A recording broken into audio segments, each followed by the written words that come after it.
아시아개발은행이 올해 한국의 경제 성장률을 5.2%로 예상했습니다. 또한 올해 150억 달러, 내년 110억 달러 경상수지 흑자에 원달러 환율은 1,100원을 기록할 것으로 내다봤습니다. 지난달 전국의 신설법인 수가 7년 10개월 만에 최대 수준을 기록했습니다. 하지만 부동산 경기 부진으로 부도난 건설업체는 11개월 만에 가장 많았습니다. 공정거래위원회는 상가나 오피스텔의 수익성을 부풀리는 등의 허위 과장 광고가 늘고 있다며 소비자 피해 주의보를 발령했습니다. 민간 소비에서 수입 제품이 차지하는 비중이 10년 동안 2배로 늘며 사상 처음 7%를 넘었습니다. 지난해 소비재 수입액은 36조 4,500억 원으로 전체 민간 소비액의 7%에 달했습니다.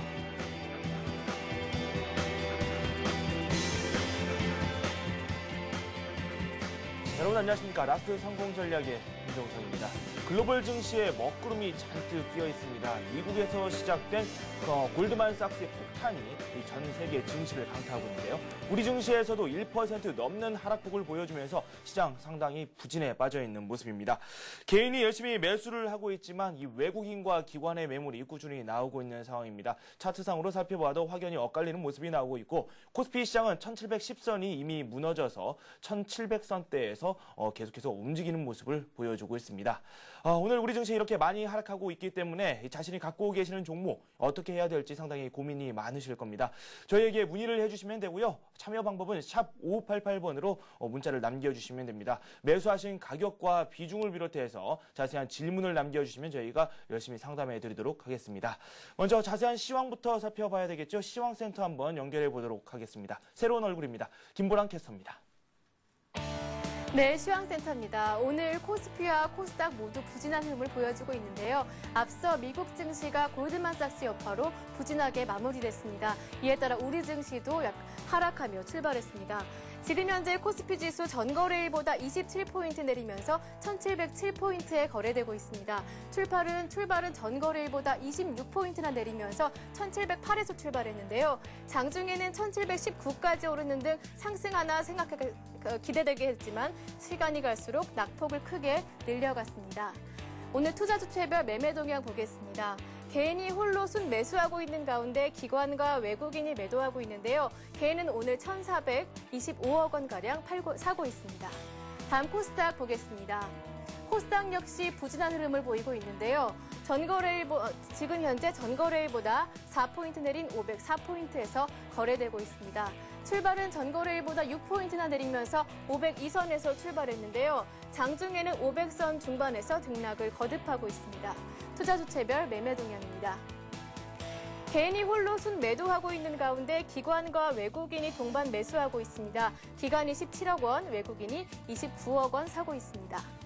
다음 환율 살펴보겠습니다. 환율은 골드만삭스의 여파로 급등하고 있는데요. 오늘은 1,005원 70전 오른 1,116원에서 거래되고 있습니다. 다음 시가총액 상위 종목군 코스피 먼저 확인하겠습니다. 삼성전자 2%대에서 조정받고 있습니다. 포스코 1% 조정받고 있고요. 금융주인 신한지주와 KB금융 역시 약한 모습 이어가고 있습니다. 현대중공업은 약보합에서 거래되고 있습니다. 반면에 현대모비스 홀로 강보합에 거래되고 있습니다. 다음 코스닥 확인하겠습니다. 서울반도체와 SK브로드밴드 1% 넘게 조정받고 있습니다. 셀트리온 2% 넘게 조정받고 있고요. 반면에 태웅이 홀로 2% 넘게 상승하고 있습니다. 동서와 소디프 신소재 약보합에 거래되고 있고요. 반면에 네오이즈게임즈와 CJ홈쇼핑 강한 흐름 보여주고 있습니다. 다음 특징 테마 업종 흐름 살펴보겠습니다. 골드만삭스 기소 소식으로 오늘 금융주들이 약한 모습을 이어가고 있는데요. 관련주들이죠. KB금융 2% 넘게 하락하고 있습니다. 우리금융과 하나금융지주, 신한지주 모두 1% 넘게 약한 모습 이어가고 있습니다. 아이슬란드의 화산 폭발 영향으로 여행주와 항공주가 약한 모습 이어가고 있는데요. 대한항공과 아시아나항공 2% 조정, 아시아나항공 약보합에 거래되고 있습니다. 여행주인 하나투어, 모두투어, 세계투어 모두 크게 내리고 있습니다. 반면에 비철금속주는 많이 오르고 있는데요. 원자재 가격 상승에 따른 실적 기대감이 반영된 것으로 풀이됩니다. 영풍 홀로 약보합에 있긴 하지만 B&G 스틸 1% 강하게 오르고 있고요. 대한은박지 4%, 대한금속도 14% 크게 오르고 있습니다. 지금까지 시황센터였습니다. 네, 우리 시장 전체적으로는 좀 불안하게 시장 전개가 되고 있습니다. 1700선이 위협받기도 했는데요. 장중에는 1705포인트 선에서 거래가 이뤄지기도 했습니다. 개인이 매수를 계속해서 하고 있지만 이 외국인들 최근 들어서 좀 들쭉날쭉한 모습을 보여주고 있습니다. 매수력이 많이 약해진 모습을 보여주기도 했고 오늘 같은 경우는 점차 매도량을 늘려나가고 있습니다. 전반적인 시장 상황 살펴봤고요. 더욱 자세한 이야기 한번 들어보는 시간 갖도록 하겠습니다. NH투자증권의 김영렬 연구원 연결되어 있습니다. 안녕하십니까? 네, 안녕하십니까? 네, 시장이 좀 불안합니다. 전반적으로 낙폭이 커지고 있다 이렇게 말씀을 드릴 수 있겠는데 코스피가 지금 1700선을 위협을 받고 있거든요. 현재 시황 어떤지 정리 좀 해주시죠. 네, 지난주까지 종합주가 지수는 약 10주 연속의 상승을 나타냈었고 이에 따른 어떤 기술적 부담이 적지 않았습니다. 하지만 지난 주말 골드만삭스의 사기 혐의 기소 소식과 또 유럽 항공대란에 따른 북미 그리고 유럽 지역 내에서의 어떤 교육 문제에서의 어떤 불확실성이 증가하면서 시장은 크게 조정을 받는 상황이다라고 볼 수가 있겠는데요. 또 한편으로 이런 시장의 불확실성이 커진과 동시에 서울 외환시장에서 환율이 오늘 급등세를 나타내는 점도 어떤 시장에서 영향이 있다라고 볼 수가 있겠습니다. 이달 들어서 수출 관련 기업들에 대한 관심, 특히 IT와 자동차 업종에 대한 어떤 이익 개선에 대한 관심이 높아졌었던 것과 반해 시장에서는 오히려 조선 및 은행 업종들에 대한 관심 등이 높아졌었지만 오늘의 경우는 수출주 그리고 내수 관련주 모두 다소 좀 주도주의 능력 자체를 다소 상실하게 됨으로써 시장 센티먼트가 크게 위축된 모습이 나타나는 것이 오늘장의 특징으로 보여집니다. 네, 그렇군요. 일단은 주 초부터 폭탄을 맞았습니다. 우리 시장. 이번 주에도 실적 발표라든지 굵직굵직한 이슈가 있고 국내 시장에서만 이런 문제가 국한되지는 않습니다. 해외에서도 많은 기업들이 실적 발표를 기다리고 있는데 과연 실적 발표가 다시 반등의 기회가 될 수 있을지 그 여부도 상당히 궁금하거든요. 어떻게 생각하십니까? 네, 우선 실적 발표와 관련된 부분은 다소 좀 시장에서는 노출된 재료라는 인식이 강합니다. 어느 정도 예상에서 크게 벗어나지 않는 한 이미 시장의 현재의 주가 수준은 어느 정도 실적과 관련된 부분이 오늘 반영되었다는 인식이 강하다는 점을 들 수가 있겠는데요. 결국 주간 시장 전망에 있어서도 불확실성 증가에 따른 또 지난주까지의 어떤 시장 수준에 대한 어떤 부담을 감안을 할 때 어떤 빠른 시장의 회복을 기대하기는 쉽지만은 않을 것으로 보여집니다. 특히 이번 주 주요 IT 기업 및 또 자동차 관련 기업들에 대한 실적 발표가 대기하고 있는 상태에서 단기적으로 이미 선제적인 가격 조정을 나타내고 있는 만큼 다소 좀 낙폭을 제한하는 정도의 수준의 영향을 기대해 볼 수 있다는 예상이 되어지고요. 또 오늘 시장의 이런 시장 센티먼트가 크게 악화되게 만든 재료들, 이 골드만삭스와 관련된 문제라든지 또 유럽 항공대란과 관련된 문제 등이 과연 어느 시점부터 시장에서 좀 해소될 수 있는 이런 악재의 소멸 과정 자체를 현재로서는 좀 관망하는 자세가 단계적으로는 좀 필요하지 않겠냐라고 보여집니다. 네, 일단은 이 악재가 나왔기 때문에 이 악재를 어떻게 잠재우느냐 그 여부가 상당히 중요할 것 같습니다. 남은 시간 투자 전략을 짜나가는 것도 중요할 것 같습니다. 낙폭 과대주를 중심으로 한번 접근하는 게 옳을지 어떻게 하는 게 좋을까요? 네, 우선 오늘 낙폭이 크기 때문에 이에 따른 어떤 반등의 기대도 상당히 높아질 수는 있을 텐데요. 하지만 이런 센티먼트 약화가 단 하루에 다소 희석되기는 어렵고 방송 첫말에 말씀드렸다시피 지난주까지 종합주가 지수가 10주 연속 상승을 했습니다. 비단 한국뿐만 아니라 글로벌 주요국들의 시장도 지난 10주 동안 8주 이상의 상승을 보였었기 때문에 결국 시장 레벨에 대한 부담 자체는 계속 강조될 수밖에 없다고 보여지고요. 어떤 특징적으로 관심을 가져야 될 업종이 현재 시장에서는 선별하기는 어렵지만 오늘 환율이 회복한다는 점을 감안할 때 단기 급락이 연이어서 발생될 때 우선 수출주에 대한 어떤 반등 타이밍을 고려해 두는 전략이 필요할 것으로 보여집니다. 다만 오늘 마감 전략에서 굳이 오늘 주식에 대한 보유 비중을 늘리고 시장에서 내일로 넘어가게 되는 전략은 다소 좀 무리가 있을 것으로 보여지고요. 단지 단기 반발력만을 활용하는 단기적 트레이딩 관점으로서의 전략이 가장 현재로서는 필요할 것으로 보여집니다. 네, 현재 환율 진행 상황을 살펴보자면은 단기적인 관점에서 수출주에 대한 관심이 그나마 좀 유효할 것이다. 이렇게 정리를 해 주셨습니다. 돈 말씀 고맙습니다. 감사합니다. 네, 지금까지 NH투자증권 김영렬 연구원과 함께 현재 시각 투자 전략에까지 한번 살펴봤습니다.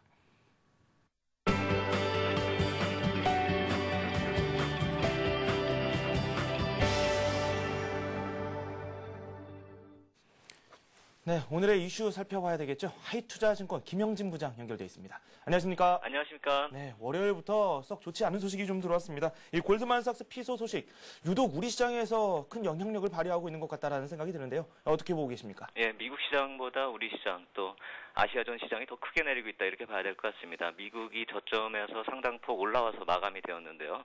다우가 1% 좀 넘게 빠지고 나스닥이 1.3% 정도 하락했다는 점에 비하면은 아시아 시장이 더 크게 반응을 하고 있다. 특히 중국 쪽 하락이 아주 심화되고 있다는 점 주목할 필요 있어 보입니다.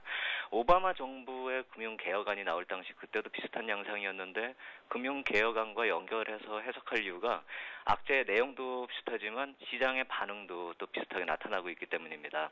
골드만삭스 악재 그 내용 자체를 해석할 것은 별로 없을 것 같습니다. 피소를 당하고 골드만삭스가 또 반박 성명 내고 하는 그런 모습들 보면은 이번 일이 또 상당 기간 논리 공방이 좀 이어질 것이다 이렇게 봐야 될 테고요. 이러한 증권거래위원회의 움직임이 미국 정부 차원의 입장으로 연결된다면 금융개혁안이 거론될 수밖에 없는데요. 시장은 금융개혁안이 실시되는 것에 대한 불확실성의 재부각으로 인식되는 그런 양상입니다. 금융개혁안 차원에서 접근하면 어차피 언젠가는 거론돼야 할 것이 거론되기 시작했다 이렇게 인식할 필요 있어 보이고요. 금융개혁안이 실시되면 우려했던 점들이 이제 그동안의 글로벌 증시 이제 상승의 원동력이었던 유동성이 축소되는 그런 영향이 있기 때문에 그동안 이러한 유동성 공급으로 인해서 최대 수혜를 보았었던 이머징 마켓이 더 크게 반응을 하고 있다. 이렇게 이해할 필요가 있어 보이죠. 특히나 이제 직접 피소당한 것이 골드만삭스지만 거래 당사자로 거론된 존 펄슨이 금융위기 때 아주 큰 돈을 번 것으로 유명해진 사람이고요. 또 골드만삭스가 원자재 시장에 큰 손이 있지만 존 펄슨 역시 금에 많이 투자한 것으로 알려져 있기 때문에 주식시장과 더불어서 원자재 시장까지 영향을 받는 모습으로 이어지고 있다는 점이 또 다른 악재다 이렇게 봐야 될 것입니다. 결국 그동안의 유동성 흐름에 전체적으로 변화가 생기는 것 아니냐 하는 것이 직접적인 불안 요소다 이렇게 봐야 될 것입니다. 네. 앞서 저희가 살펴봤는데요. 어닝 시즌 호재도 더 이상의 호재가 아니다라는 점은 저희가 지난주에도 한번 짚어봤다는 점이죠. 이렇게 계속해서 스트레이트를 맞다가 카운터 펀치까지 맞은 상황인데 우리 증시 부정적으로 바라봐야 될지 저희로서는 어떻게 생각할 겨를이 없을 것 같습니다. 이에 대해서는 어떻게 생각하십니까? 예, 문제가 어차피 내릴 만한 시점에서 더 확대됐다 이렇게 봐야 될 게 맞는 것 같습니다. 지난 주말에 미국 시장 흐름을 잘 살펴보면은 장 초반에 뱅크 오브 아메리카 실적이 좋게 나왔음에도 불구하고 주가는 하락하는 그런 모습이었습니다.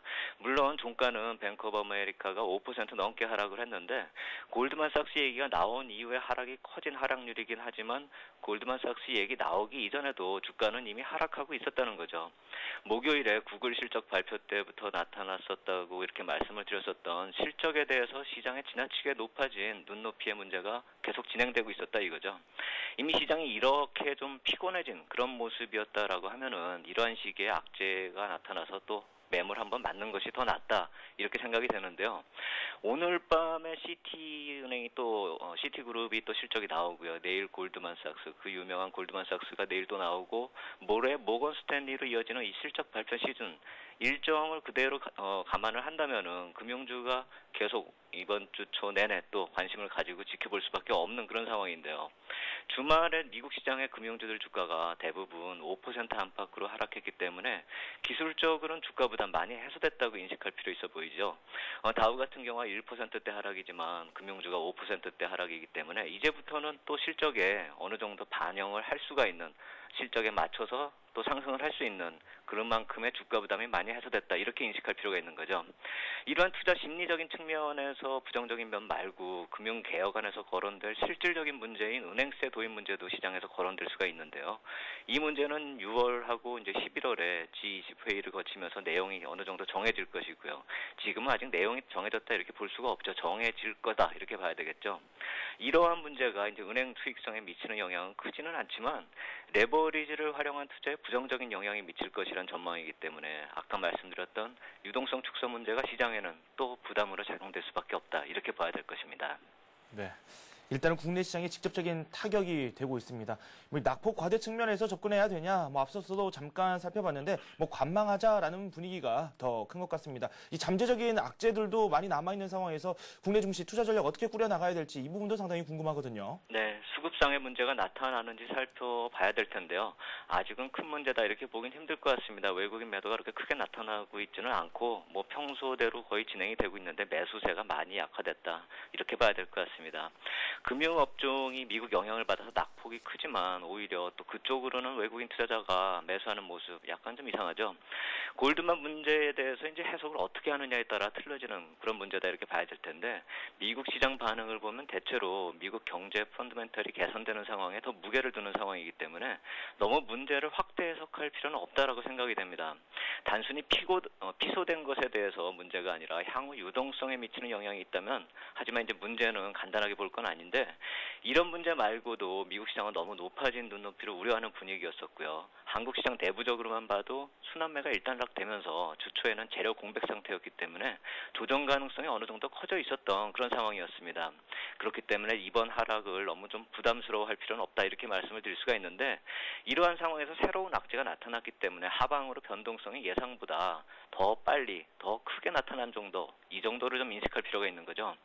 시장이 한번 이런 식으로 충격을 받으면 추세가 다시 형성될 때까지는 좀 시간이 좀 많이 필요할 것 같은데요. 또한 중국 얘기 아까 말씀을 드렸는데요. 오늘 나오고 있는 중국의 긴축 소식 얘기도 계속 거론되면서 또 영향을 미치고 있습니다. 실제 오늘 중국 시장 개장 이후에 하락세가 커지면서 우리 시장 낙폭을 더 확대시키고 있거든요. 지금은 상해 같은 경우가 2.7%가 넘고 각권 같은 경우 대만 같은 경우 3% 넘는 하락까지 이어지고 있습니다. 우리 시장 낙폭 더 확대시키는데 많이 영향을 미치고 있는데요. 상해 엑스포가 5월 1일부터인데요. 시장에서는 그 이전에 긴축 소식이 날아올 수 있다. 이 점을 보고 있는 것이거든요. 이런 소식 역시 단기적으로는 시장에 좋은 소식이라고 보기는 힘들죠. 기업 실적 발표 일정을 생각한다면은 이번 주 목요일에 하이닉스와 LG 디스플레이하고 다음 주 초에 삼성전기하고 LG 이노텍 등의 실적 발표 일정이 IT 업종의 모멘텀으로 적용되기를 기대할 수 있었는데요. 종합지수 측면에서 접근한다면 1710포인트에서 20포인트대의 단기 상승 추세가 모두 붕괴된 상태이기 때문에 노출되는 재료의 무게들을 보거나 지금 기술적 상태를 봐도 매수 관점에 대응은 하더라도 서두를 이유는 없다 이렇게 봐야 될 것입니다. 네, 일단 차분하게 시장 대응하는 그런 자세가 필요할 것 같네요. 또 말씀 감사합니다. 감사합니다. 네, 지금까지 하이투자증권 김영진 부장과 함께했습니다. 이어서 오늘의 수급 상황도 한번 살펴보도록 하겠습니다. 이분께서는 오늘 수급 어떻게 보고 계실까요? 동양종금증권 최일종 팀장 연결돼 있습니다. 안녕하십니까? 네, 안녕하십니까? 네, 오늘 개인이 우리 시장 지지를 하고 있는데 지금 외국인들도 팔고 있고 이 기관 역시 매도량을 점차 늘리고 있거든요. 현재 시장 어떻게 보고 계십니까? 네, 그렇습니다. 오늘 우리 증시 피할 수 없는 악재라고 할 수 있습니다. 미국 증시에서의 악재, 골드만삭스 악재로 인해서 그동안 상승에 대한 제동이 좀 걸리는 그런 분위기가 아닌가 이렇게 보고 있고요. 하락폭을 점차 확대하는 모습 속에서 이제 파생 쪽의 그 힘이 더욱더 강화되는 그런 움직임을 좀 보이고 있다라는 측면에서 일단은 전체적으로 봐서 기술적인 조정 국면에 진입이 돼 있는 상황이다라고 볼 수 있겠습니다. 따라서 기술적인 지지대 라인을 갖다가 설정을 해야 되는 그러한 그 상황이 아닌가 이렇게 볼 수 있겠습니다. 거기다가 수급적인 측면에서 기관의 환매 일단은 고점 이후에 나타나는 불안 심리가 반영이 된다 이러면 투신권에서의 그 펀드 화매는 조금 더 가속화될 가능성이 없지 않아 있겠다라고 볼 수 있습니다. 전체적으로 봤을 때 수급적인 측면을 보게 되면요, 거래소 쪽에서 외국인들 860억 정도의 순매도 흐름을 보이고 있고요. 그렇게 크게 많이 매도하는 분위기는 아닙니다만은 그래도 그 분위기를 갖다 이어나가는 측면에서 조금 주춤거린다라고 보시면 될 것 같습니다. 거기다가 개인들만 좀 사고 있습니다. 1,750억 정도의 순매수 흐름 보이고 있고요. 저점 매수 개념으로 이해하면 되겠죠. 기관 쪽에서는 지금 1,000억 순매도가 잡혀 있습니다. 전체적으로 봤을 때 오늘 프로그램 매수가 좀 들어오는 그런 상황에서 기관 쪽에서 매도는 이제 상당히 좀 투신권에서 매도가 좀 들어오고 있다라고 보시면 될 것 같고요. 코스닥 시장 역시 외국인들은 좀 사고 있습니다. 25억 정도의 순매수가 지금 들어오고 있고요. 개인들이 지금 매도를 하고 있는데 개인들이 52억의 순매도를 지금 보이고 있습니다. 기관 쪽에서는 21억의 현재로서는 이제 순매수 분위기가 나오고 있습니다. 네, 차트상으로 봐도 외국인들이 팔고 있다는 점은 알 수는 있는데 생각보다는 그렇게 많이 팔고 있지는 않은 것 같은데요. 이 골드만삭스 이 악재가 이 외국인들이 이 국내 시장에 대한 생각을 돌리기에는 좀 부족한 악재가 아닌가라는 생각도 듭니다. 이에 대해서 어떻게 생각하십니까? 네, 그렇습니다. 일단은 그 골드만삭스 문제 같은 경우는 단기적으로 해결이 될 걸로, 어차피 뭐 해결 가닥을 보려면은 이제 미국 내에서도 중장기적으로 지금 보이고 있기 때문에 전체적으로 봤을 때는 이제 그 미국의 은행권에 대한 규제가 좀 강화된다라는 측면에서 조금 안 좋은 부분이 적용이 되고 있는데요. 그 부분이 이제 시장을 적극적으로 내려누른다라는 부분보다는 현재 화산 때문에 그 영향을 미치는 기업들의 이익의 감소라든가 물류에 대한 차질, 이러한 부분이 단기적으로 조금 중요한 이슈가 되지 않을까 이렇게 보고 있습니다. 네, 알겠습니다. 그리고 그럼 도대체 외국인들이 일단은 사는 종목들은 있습니다. 어떤 종목을 노리고 있는가 했더니 뭐 금융주들이 상당히 오늘 부진한데도 불구하고 금융주들이 많이 올라와 있거든요. 뭐 우리금융이라든지 부산은행이라든지 KB금융 뭐 이런 종목을 많이 노리고 있는데 이 외국인들과 기관이 오늘 매수를 하고 있는 그 종목들도 한번 살펴보죠. 네, 그렇습니다. 외국인들 같은 경우는 이제 저 운수장비 쪽과 그리고 그 금융주 위주로 순매수 확대를 하고 있는데, 미국 시장하고는 다르게 우리나라에서는 일단 금융주들 뭐 조정을 받는다고 하더라도 단기 조정이지 중장기 조정은 아닌 것 같다라는 판단이 드는데요. 외국인 수급에서도 상당히 그런 부분을 좀 엿보인다라고 볼 수 있겠습니다. 그래서 순매수 종목 중에서 상당 부분의 그 금융주들이 포함이 되어 있는 그런 상황 아닌가 이렇게 볼 수 있겠습니다. 외국인들 순매수 확대하는 종목으로는 우리금융이라든가 KB금융, 그리고 현대모비스, LG전자, SK에너지, 그리고 LG, 현대차, 하나금융지주까지 대체적으로 금융주들이 한 3-4개 포함되는 그런 부분이 좀 많겠다라는 판단이고요. 반대로 이제 그 기관 쪽에서도 비슷한 흐름의 이제 순매수 흐름을 보이고 있는데요. 일단 기관들 같은 경우는 전기전자 쪽과 그리고 중공업주가 추가적으로 순매수 확대하는 종목으로 이제 좀 선별이 되고 있습니다. 그래서 기관 쪽에서 이제 그 중공업주에서는 대우조선해양이라든가 그리고 그 삼성중공업 그런 쪽으로 좀 매수 확대를 하고 있는 그런 상황이고요. 전기전자 쪽에서는 LG 디스플레이, 하이닉스 이런 쪽으로 하고 있고요. 현대차라든가 신한지주, 하나케미칼 쪽으로도 여전히 순매수 기조는 지금 나오고 있다라고 보시면 될 것 같습니다. 전체적으로 봤을 때 동시 순매수입니다. 거래소 쪽에서 외국인들과 기관 쪽에서 동시 순매수하는 종목들도 비슷한 흐름을 보이고 있는데요. 전기전자 쪽에서는 LG전자가 일단은 뭐 외국인들과 소폭 그 기관 쪽에서 한 2억 정도의 순매수가 들어오고 있는데 LG전자 순매수 들어오고 있고요. 그리고 현대차 부분이 상당히 좀 강합니다. 현대차에서는 외국인 개인 뭐 공인 20억 이상, 그리고 기관 쪽에서는 35억의 순매수 기조를 보이고 있고, SK에너지 쪽도 강합니다. SK에너지는 기관 매수 쪽은 잡히지는 않고 있습니다만은 대체적으로 공통으로 매수한다라고 보시면 될 것 같고, 부산은행이 지금 현재 뭐 1.54%가 하락을 하고 있는데 외국인 기관이 이제 상당히 좀 많이 사고 있는 그런 종목으로 지금 잡히고 있고요. 그 다음에 이제 외국인들이 지금 사고 있는 그 은행주 쪽에서는 공통으로 외환은행 쪽을 좀 순매수를 좀 확대하고 있는 그런 상황이다 이렇게 보시면 될 것 같은데, 일단 전체적으로 상승률은 제한적입니다만은 전주에 순매수 공통적으로 순매수하는 업종들 그리고 종목들에 좀 집중하면서 여전히 가격이 하락한다고 하더라도 매수를 확대하는 분위기가 이어지고 있다 뭐 이렇게 보시면 될 것 같습니다. 네, 좀 재밌네요. 뭐 많이 떨어지고 있지만 살 종목들은 이렇게 사고 있습니다. 시장이 이렇게 안 좋은데도 왜 이렇게 매수를 하는지 모르겠는데 그중에서 저희가 한번 추려서 어떤 종목을 살펴보는 게 좋을지 한번 논의를 해보죠. 어떤 종목 눈에 확 띄고 있습니까? 네, 그렇습니다. 일단 뭐 순매수 종목 중에서 이제 수급적인 부분이 바탕이 되면서 좀 우리가 이번 주 관심을 가지고 봐야 되는 부분은 일단은 뭐 2가지 정도의 업종, 한 3가지 정도의 업종에 주목을 해봐야겠다는 생각인데요. 이번 주에 주목을 해봐야 되는 거는 이제 조정을 완료를 하고 재차 올라갈 수 있는 그 실적 관련 우량주 쪽에서 일단 뭐 운수 장비 쪽이 되겠습니다. 그래서 현대차라든가 현대모비스 쪽을 좀 우리가 좀 관심 있게 좀 봐야 되는 부분이고요. 그리고 대우조선해양입니다. 이 조선주 쪽과 그다음에 중공업주 관련해 가지고는 일단은 뭐 저평가 이야기를 떠나서요. 일단 실적 부분하고 그다음에 이제 그 바닥권에 형성한 이후에 이제 그 기술적인 반등 이러한 부분이 좀 주목이 되는 부분이기 때문에 조선주 쪽에서는 대우조선해양과 그다음에 현대중공업 쪽으로 좀 관심 있게 봐야 될 것 같고, 증권주나 뭐 이런 쪽은 아무래도 시장산업이기 때문에 저번 주에 좀 관심을 가지고 좀 이렇게 좀 올랐다고 하더라도 현재로서는 좀 뭐 부진한 그런 상황이고요. 그 이후로 해가지고 좀 대안 종목이라고 할 수 있는 부분이 삼성화재인 것 같습니다. 그래서 화재보험주 같은 경우는 이제 전주 수요일부터 해가지고 급등이 마무리가 되고요. 눌림목 조정이 되고 있는데 이러한 부분에 좀 관심을 가져보자 뭐 이런 쪽으로 말씀을 드려보도록 하겠습니다. 네, 지금 말씀해주신 삼성화재 같은 경우는 지난주에 저희가 스피드 종목 상담에서 살펴봤던 그런 종목이기도 합니다. 향후 전망이 상당히 좋다고는 하는데 삼성화재에 대한 말씀까지도 해주셨고요.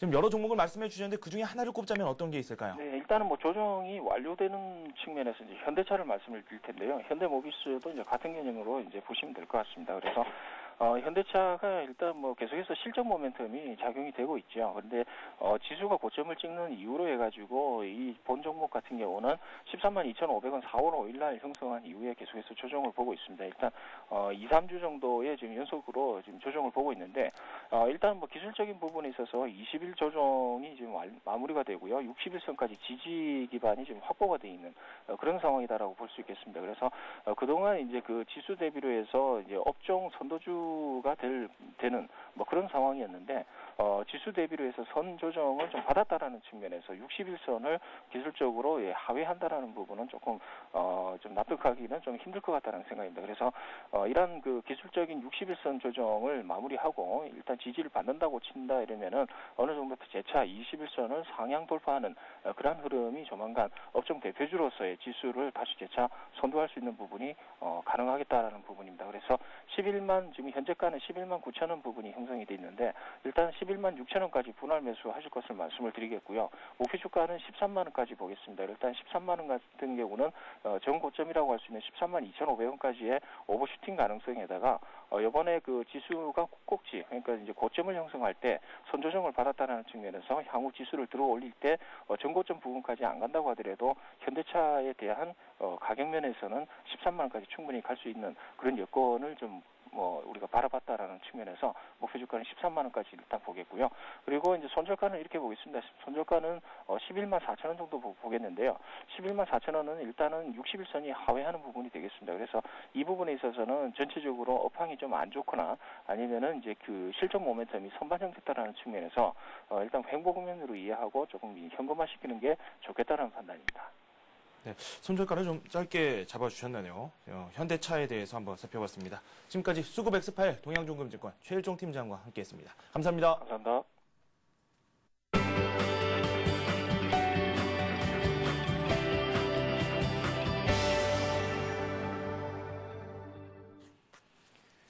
네, 백용승천님 연결되어 있습니다. 이분께서는 앞으로 급등할 종목 어떤 종목일까 저희가 한번 말씀을 들어보도록 하겠습니다.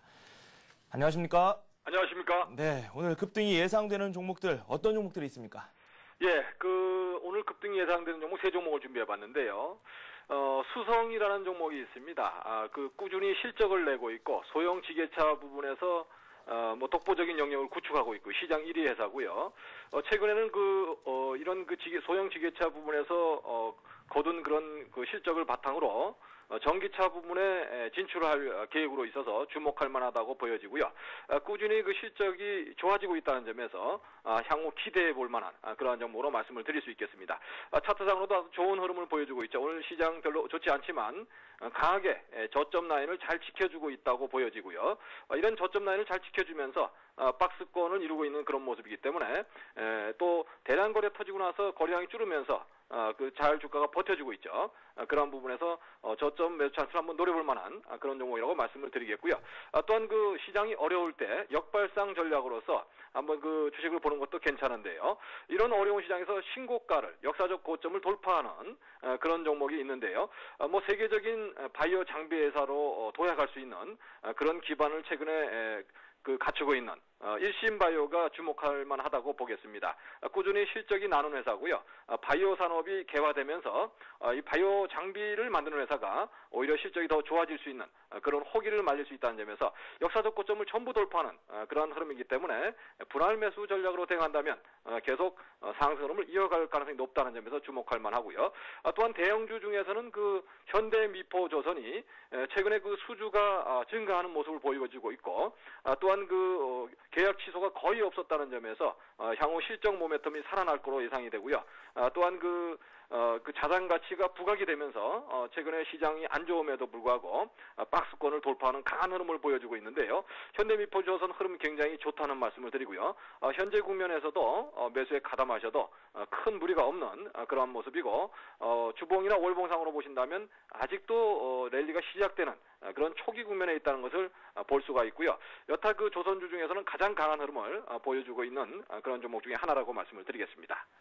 시장이 좀 안 좋아서 우울했는데 일단 백룡승천님께서 말씀을 해주셨던 그 종목들을 살펴보니까 뭐 이런 우려 싹 사라지는 것 같습니다. 오늘 신성 FA 같은 경우도 가격 제한폭까지 올랐고요. 뭐 지난주에 매도 의견을 제시해 주시긴 했지만 대오AL 역시 상한가까지 지금 직행하는 모습을 보여주고 있습니다. 뭐 마찬가지로 일신바이오 역시 5% 넘게 오르고 있고 광전자도 2.4% 이렇게 많이 오르고 있는데 이들 종목들 한번 살펴보죠. 어떻게 하는 게 좋을까요?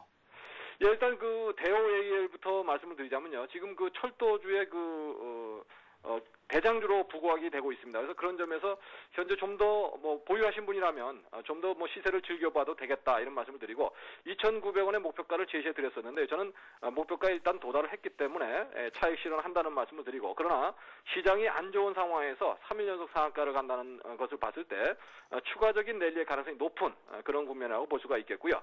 또한 그 현재 오늘 드린 종목 중에서는 수성이 그 굉장히 좋은 흐름을 보여주고 있고요.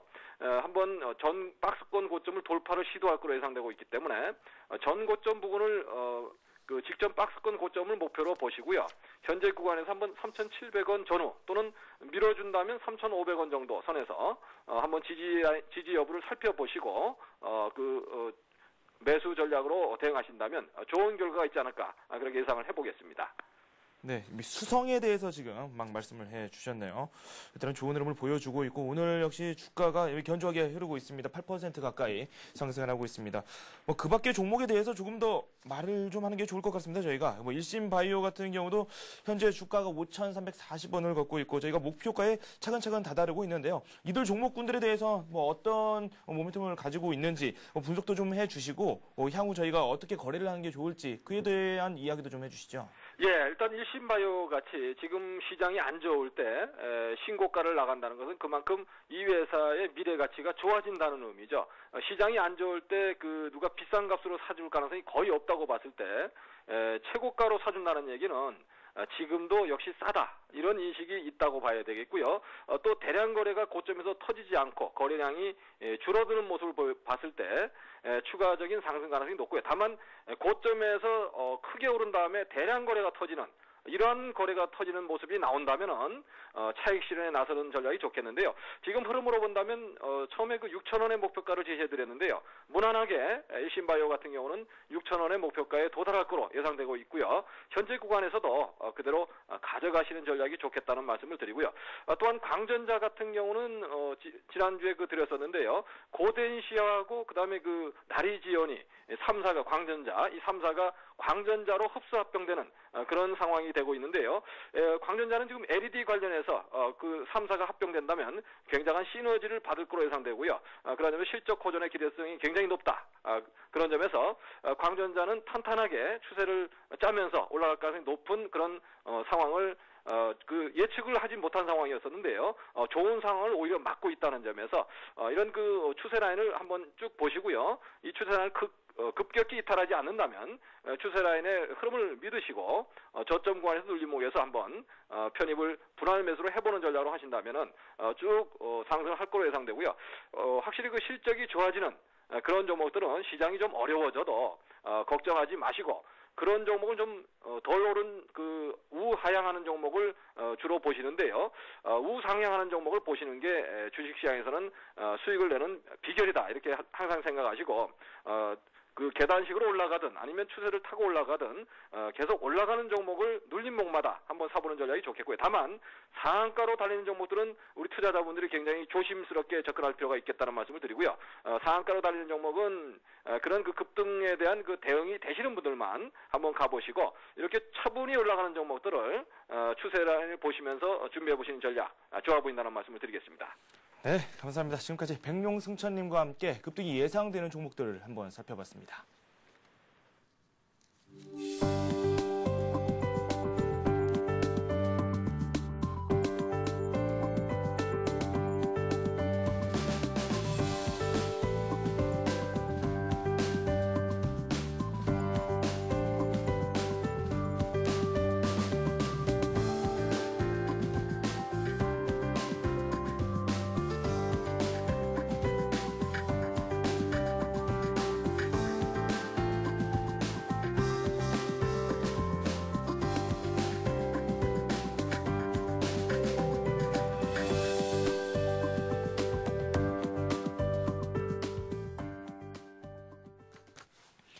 네, 스피드 종목 상담 시작하도록 하겠습니다. 문자 메시지 보내주시면 되는데요. 샵 5588번으로 이 종목 이름과 그리고 매수 가격, 비중까지 자세한 이야기를 남겨주시면 되겠습니다. 앞으로 시장 얼마 남지 않았습니다. 한 15분 정도면 동시효과로 또 접어들게 되니까 이 장 후반부에 어떻게 투자 전략을 꾸려가야 될지 그에 대해서도 궁금증을 가지고 계신 분들도 함께 문자를 보내주시면 되겠습니다. 오늘 저와 함께 해주실 분 소개해드리도록 하겠습니다. 메리츠 종금증권의 신종익 과장과 함께하겠습니다. 안녕하십니까? 안녕하십니까? 네, 낙폭을 조금씩 더 늘리고 있네요. 지금 1.8% 코스피 하락하면서 1700선 지금 막 깨지기 직전까지 왔거든요. 네, 일단은 뭐 골드만삭스 건에 대해서 좀 이야기들이 좀 많습니다.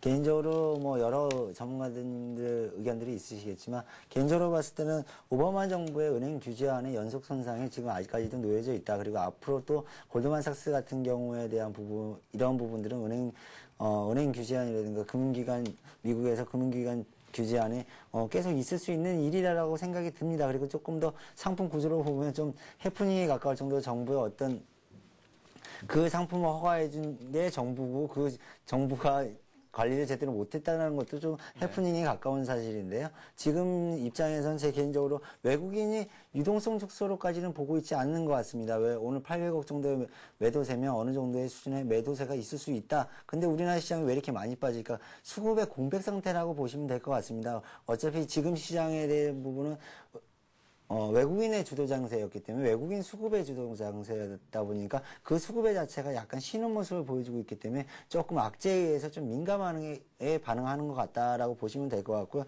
일단은 종가상으로 1700포인트가 무너지지 않는 이상은 종가상으로 1700포인트 이상에서는 저가 분할 매수에 대응을 하시고 일단은 1700이 종가상 무너지면 1650선까지 지수를 좀 열어놓으면서 비중은 소폭 좀 축소해 가면서 현금을 조금 늘려나가는 전략도 괜찮아 보입니다. 그런데 뭐 이 기회에 제 개인적으로 봤을 때는 좀 주식 비중을 좀 늘리시는 것도 나쁘지 않다라고 생각이 듭니다. 그러니까 너무 제가 월요일만 나오면 요새 계속 시장이 계속 매출이 안 좋은데 내동매매 하시지 말자고 자꾸 말씀을 드리는데 오늘도 마찬가지로 너무 내동매매 하지 마시고 좀 차분하게 접근하시고 실적 호전주 쪽으로 2분기 실적 호전 종목군들의 좀 포커싱을 좀 맞추셔서 좀 긴 시각 안목을 갖고 투자를 하시는 게 좀 더 유리해 보입니다. 네, 그렇다면 장 후반부에 저희가 살펴볼 관심 종목도 뭐 그런 종목이라고 말씀해 주실 수 있겠네요. 예, 그렇습니다. 네, 알겠습니다. 종목 상담 지금 문자가 들어왔습니다. 호남 석유에 대해서 질문을 해주셨는데요. 0659님께서 올려주셨습니다. 11만 4천 원에 매수를 하셨고 이 비중이 40% 비중을 가지고 계신다고 합니다. 제가 알고 있는 기억으로는 지금 현재 수익이 좀 나신 상태가 아닌가 싶은데 오늘 좀 낙폭이 나오고 있습니다. 호남 석유 어떻게 할까요? 예, 오늘 실적 호남석유가 발표를 했죠. 오늘 5%대 가까이 이제 하락을 하는데 시장의 영향과 일단 실적 호전세가 좀 인정되는 분위기입니다. 실적으로 인정되고 그 전에 주가가 또 상승이 금요일날 좀 폭발적으로 일어났던 모습을 보여주고 있기 때문에 실적 기조라든가 올해 실적, 2분기 실적, 하반기로 갈수록 실적 기조가 나빠 보이지 않습니다. 전체적인 화학제품 관련주들이 어떤 유가 상승이라든가 이런 같이 발목 맞추면서 전체적인 좀 상승 트렌드는 좀 이어질 것 같습니다. 제가 첫 중가에도 호남석유를 한번 말씀을 드렸던 것 같은데 올해의 가장 첫 스타트를 깔끔하게 끊었던 종목입니다. 차트 모양을 보면서 잠시 말씀을 드리겠는데요. 일단 추세선은 꾸준하게 좀 이어지는 모습을 보여주고 있는 모습이기 때문에 큰 트렌드 지금 이제 주봉 박스권 거의 주가가 최고점에 와 있는 양상이기 때문에 연중 이 박스권을 13만 원대에 돌파를 할 것이냐 말 것이냐 가장 중요하고 궁금하게 생각하시는 것 같습니다.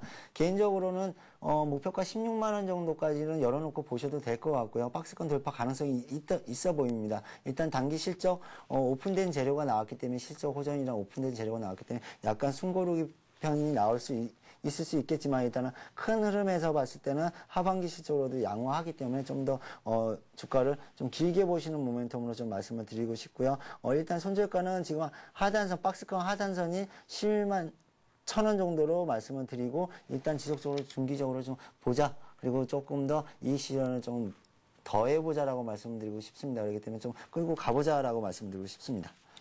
네, 일단 손절가를 11만 1,000원 선으로 이렇게 말씀을 해주셨는데 그렇다면 이 가격대에 머무르면은 그냥 다 털고 나오는 전략이 더 유효하다고 그렇게 보고 계시는 겁니까? 네, 뭐 일단은 손절에 대한 업황이 개선되고 있고 실적이 개선되는 모습이기 때문에 네. 큰 흐름 상태에서는 우상향으로 보시는 게 맞을 것 같고요. 만약에 11만 원을 단기 시장의 급락으로 인해서 뭐 시장의 어떤 패턴의 변화에 의해서 급락을 한다면 일단 비중을 좀 50% 정도는 좀 줄이셔도 괜찮을 것 같은데 일단 큰 흐름에서 시장이 무너지지 않는 이상 보유 전략을 좀 쓰시는 게 유리해 보입니다.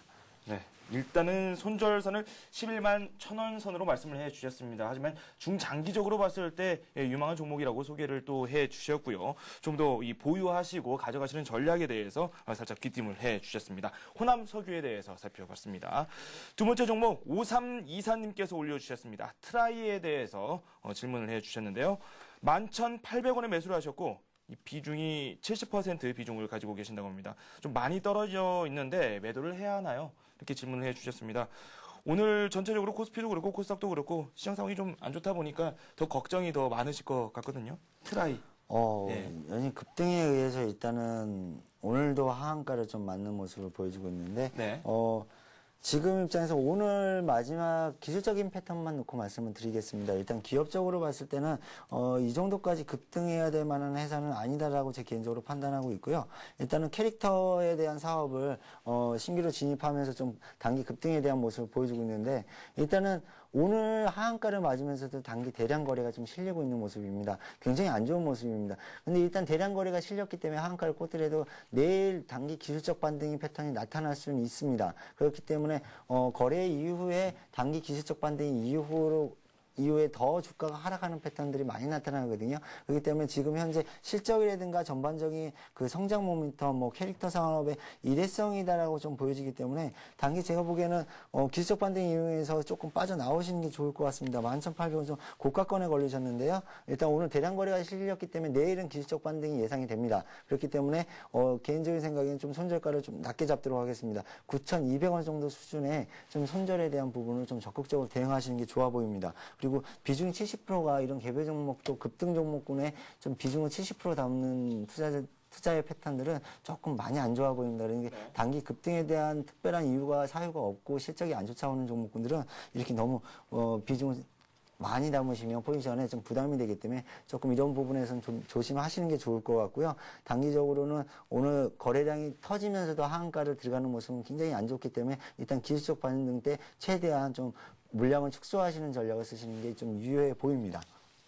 일단은 그래도 가지고 가고 내일 일단 상황을 보는 게 더 옳다고 그렇게 보고 계시는 네, 겁니까? 일단은 네. 뭐 지금 현재 매도를 내놓으셔도 안 팔릴 것 같습니다. 근데 내일 아침에 조금 하락 출발했다가 제가 보기엔 기술적 반등이 나타날 텐데 거래량이 오늘 대량으로 실렸다라는 얘기는 어느 정도 손바뀜이 일어났다라는 얘기거든요. 그렇기 때문에 조금 아쉽지만 이 기술적 반등의 이후에 9,300원대, 9,000원대 이상에서는 조금 손절에 대한 대응을 좀 하시는 게 좀 더 유리한 투자 전략 같습니다. 네. 트라이 살펴봤습니다. 좀 아쉽습니다. 이 매수하신 가격대가 좀 워낙 높다 보니까 저희가 이 매도를 해라, 뭐 추가로 매수를 해라 이렇게 말씀드리기도 상당히 애매한 것 같습니다. 일단은 내일 기술적으로 반등이 있으면은 이 물량을 처분하시고 이 다른 종목을 한번 노려보시는 전략이 더 옳지 않을까라는 의견을 제시해 주셨습니다. 트라이에 대해서 한번 살펴봤습니다. 대창에 대해서 질문을 해 주셨는데요. 4312님께서 올려주셨습니다. 1,750원에 매수를 하셨고 비중은 30% 비중을 가지고 계십니다. 매도 시기에 대해서 질문을 해 주셨는데요. 지금 대창 가격대로 지금 살짝 살펴보니까 오늘 상한가에 진입을 했습니다. 상당히 오늘 좋은 흐름을 보여줬고 2,955원. 지금 수익이 꽤 나신 걸로 확인이 되고 있거든요. 네, 일단 축하드린다고 말씀을 드리고 싶고요. 대창 간단하게 생각하면 지금 원자재 가격에 대한 그 구리라든가 뭐 이런 원자재 가격의 상승이 가장 수혜를 입는 종목군들이라고 보시면 될 것 같습니다. 같은 테마고로는 서원을 같이 보시면 될 것 같고요. 대창하고 서원 오늘 동시 두 개 다 상한가라고 보여지는데 일단 전기 돈 가격의 상승으로 인해서 큰 폭의 흑자 전환이 좀 예상이 됩니다. 회사 자체도 지금 현재 당장 실적에 대한 부분도 상당히 긍정적인 부분이고 주가 수준도 단기 급등해서 그렇지 비싸 보이진 않습니다. 실적에 대비한 부분도 그렇기 때문에 조금 많이 장기적으로 실적 대비해서 소외된 종목군들로 보여집니다. 그런데 이제 돈 가격 상승에 대한 부분, 전기 돈 가격 상승에 대한 부분은 모멘텀을 타고 일단은 강한 상승세를 보여준 것 같습니다. 그렇기 때문에 단기 급등에 대한 부담감이 있기 때문에 기술적 패턴으로 봤을 때는 제 개인적으로는 좀 한번 지금 3일선이 제가 안 들어가 있는데, 이런 부분들은 3일선이 깨지기, 3일 이동평균선이 깨지기 전에는 조금 더 보유 전략을 쓰시는 게 맞고요.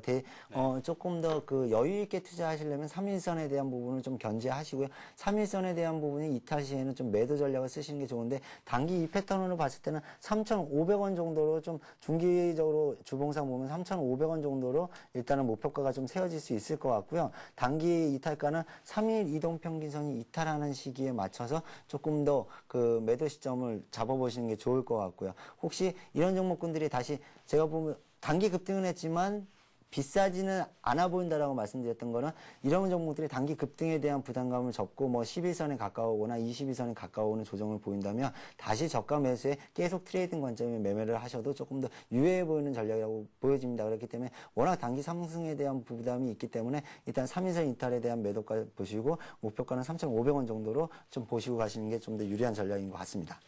기준을 3일선이라고 말씀을 해주셨는데 뭐 그래도 뭐 앞으로 더 나갈 수 있는 그런 종목이다라는 말씀을 해주셨습니다. 3,500원 선까지도 한번 바라볼 수 있다라는 말씀을 해주셨기 때문에 지금 가격과 비교해서도 만약에 3,500원 선까지 간다면 더 큰 수익을 얻을 수 있을 것 같습니다. 3일선 지지 여부 잘 확인하시고 투자에 임하시길 바랍니다.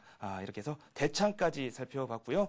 지금 막 종목이 하나 또 올라왔네요. 미래 나노텍에 대해서 질문을 해주셨습니다. 16,500원에 매수를 하셨고 고점에 물렸는데 어떻게 해야 될지 모르겠네요. 좋은 말씀 좀 부탁드립니다. 이렇게 SOS를 요청하셨습니다. 미래나노텍 지금 가격대를 좀 살펴보니까 이 16,150원 오늘 2.1% 하락하면서 그런데 그렇게 낙폭이 다른 종목에 비해서는 그다지 크지는 않은 것 같거든요. 예. 네. 지금 뭐 시황에서 잠깐 말씀 안 드렸었는데 지금 거래소 이제 밸류션에 대한 부담들이기 때문에 코스닥 종목군들의 그 틈새 시장을 좀 이용하는 종목군들, 실적 호전 종목군들이 좀 되려 더 시장을 좀 견고하게 받치면서 전체적인 그 시장의 흐름이 좀 좋아 보이는 모습입니다. 코스닥 시장이. 근데 미래나노텍 지금 코스닥 시장을 대표하는 종목이다라고 해도 과언이 아닐 것 같습니다. 지금 광학 필름 만드는 회사인데 LED TV나 지금 LCD 부분이라든가 전방산업 호재 IT 기업들의 그 어떤 성장성에 대한 부분을 대표하는 회사다라고 보여집니다. 지금 미래나노텍 아까 매수가를 제가 말씀 못 드렸는데. 네, 미래나노텍이 16,500원에 매수를 하셨네요. 고가권에 지금 뭐 앞전에 16,900원 신고가를 낼 때 다시 한번 좀 진입을 하신 것 같은데요. 개인적으로 봤을 때는 미래나노텍 지금 현재 주가 수준 그리고 뭐 실적 그리고 앞으로의 성장성 다 유효해 보입니다. 하반기 2분기에 들어가서도 어떤 LED 업체라든가 LCD 업체들 전방산업들이 다 호조를 보이고 있기 때문에 좀 더 유리해 보이고요. 지금 개인적으로는 손절에 대한 부분은 단기적으로는 22선에 대한 시장의 불안한 부분들이 있기 때문에 22선을 좀 견제하시면서 15,500원 정도의 손절 라인을 잡으시는 게 좋을 것 같고요. 목표가로는 지금 현재 신고가 영역이기 때문에 지금 꾸준하게 흐름에 맞춰서 기관 매수에 동참하면서 좀 보셔야 될 것 같은데 단기적으로 월봉상 자리인 이 앞전에 이 자리에 있는 지금 18,000원 수준 정도까지는 조금 더 끌고 가셔도 너무 불안해 하지 않으셔도 될 것 같습니다. 오늘 시장에 의한 하락이다라고 보여지기 때문에 다시 주가 수준은 어느 정도 다시 자리를 잡지 않을까 싶습니다. 그렇기 때문에 너무 걱정은 안 하셔도 될 것 같습니다.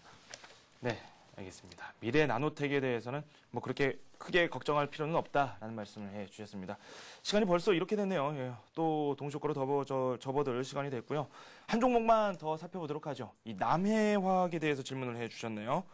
25,500원에 매수를 하셨고 이 비중은 한 20% 비중을 가지고 계신다라고 2869님께서 올려주셨습니다. 이분이 가지고 계신 가격과 좀 비교를 해보니까 현재 가격 상당히 손실을 많이 보고 계시거든요. 오늘 역시 3.2% 급락하고 있고요. 조금 손실을 많이 입으셨는데요. 네. 남해화학은 전형적인 저희 대북 관련지에 속한다라고 보시면 될 것 같고요. 어떤 비료업체라든가 지금 남북 경협에 대한 부분, 뭐 천안함 사태에 좀 논란들이 많지 않습니까? 지금 북한 대북 문제에 대한 관련해서 그런 거에 대한 부분에 어떤 기업의 실적보다는 조금 단기의 어떤 정치적인 이슈에 대한 그리고 지정학적 리스크에 대한 부분들에 좀 그 타격을 좀 입는 거라고 보여집니다. 그렇기 때문에 일단 손절가를 한번 놓치신 것 같습니다. 18,000원대 앞전 저점은 무너졌을 때 시장에서 좀 벗어날 때 좀 손절을 해주셔야 될 것 같은데 뭐 지금 현재 외국인 수급이 꾸준하게 기관 매도세에 의해서 외국인들이 좀 받아내는 모습을 좀 보여주고 있습니다. 그런데 지금 지금 현재 주가 수준이 비싸 보이지는 않은 상태입니다. 그렇기 때문에 지금은 기관이 많이 모아놓은 거에 수급에 의해서 밀려 내려오는 양상이기 때문에 네. 너무 이제 손절가를 한번 놓치셨기 때문에 좀 더 그 긴 모습에서 좀 보고 말씀을 드리고 싶고요. 지금 16,000원이 살짝 이탈하면 다시 손절가에 들어오는데 손절가는 정하지 않도록 하겠습니다. 기다리시면 이 종목은 다시 올라올 수 있는 종목입니다. 이때까지 패턴을 남해하게 꾸준한 패턴을 보시면 잘 아실 수 있는데 지금 현재로서는 이 수준에서는 손절보다는 좀 더 물타는 전략이 좀 더 그 저가 다시 한번 추가적인 매수를 고려해 보시는 게 비중이 20% 정도니까 16,000원이 조금 이탈하고 주가가 좀 멈춰 보이면 평균 단가를 좀 낮추는 전략을 좀 비중을 넓혀 보시는 전략이 좀 더 유효해 보입니다. 그래서 목표가는 지금 현재 1차 저항권 때였던 추가적인 매수하셔서 18,000원에서 좀 장기적으로 봤을 때는 2만 원대에 다시 원착할 수 있는 종목이다라고 말씀을 드리고 싶습니다. 네, 남해화학 일단은 더 갈 수도 있다. 뭐 내려갈 수도 있지만은 그래도 상승할 수 있는 그런 여력을 가진 종목이다라고 평가를 해 주셨습니다. 좀 아쉽지만은 조금만 더 기다려 보시고 다음 주에 한 번 더 문의를 해 주시면 저희가 더욱 더 자세한 정보를 드릴 수 있도록 하겠습니다. 그래서 관심 종목을 한번 살펴봐야 되겠죠. 이 마침 저희가 관심 종목을 살펴봐야 되는데 8113님께서 문자를 주셨네요. 오늘 많이 떨어지고 있는데 오늘장 같은 경우에는 뭘 사야 됩니까? 조언은 안 해주시나요? 이렇게 물어보셨거든요. 네. 역시 관심 종목으로 대답을 대신해 주시는 것도 괜찮을 것 같은데요. 네, 같이 비교하면서 좀 말씀을 드리도록 하겠습니다. 네. 제가 오늘 그 하나케미칼이라는 종목을 좀 들고 왔는데요. 네. 하나케미칼이요? 예, 제가 CG를 좀 보면서 말씀드리겠습니다. 일단은 오늘 같은 날은 주가 수준이 많이 빠지는 것도 중요하지만 경실하게 좀 주가가 빠지면서 큰 폭의 하락세가 없이 기관 외국인이 매수세가 동반해서 들어오거나 기관 매수의 주체가 있는 종목이나 그리고 아니면 2분기 실적에 대한 앞으로 다가올 실적 이쿼터에 대한 실적의 호전 종목군으로 좀 집중해서 고르시는 게 좋습니다. 오늘 제가 하나케미칼을 들고 온 건 1분기 실적 아까 호남석유 때도 잠깐 말씀드렸지만 1분기 실적이 대폭 호전되는 종목이고 하반기에 화학업종은 조금 더 그 부분이 좀 지속될 전망입니다. 그리고 주력 부목이 PVC 시황이 상당히 호재인 가운데 중국 쪽 경쟁업체에 대비해서 상대적으로 우회에 서 있고 위안화 절상이 되면 중국 업체보다 더 위에 서 있을 가능성이 높습니다. 그렇기 때문에 위안화에 대한 수혜도 입을 수 있는 종목이고요.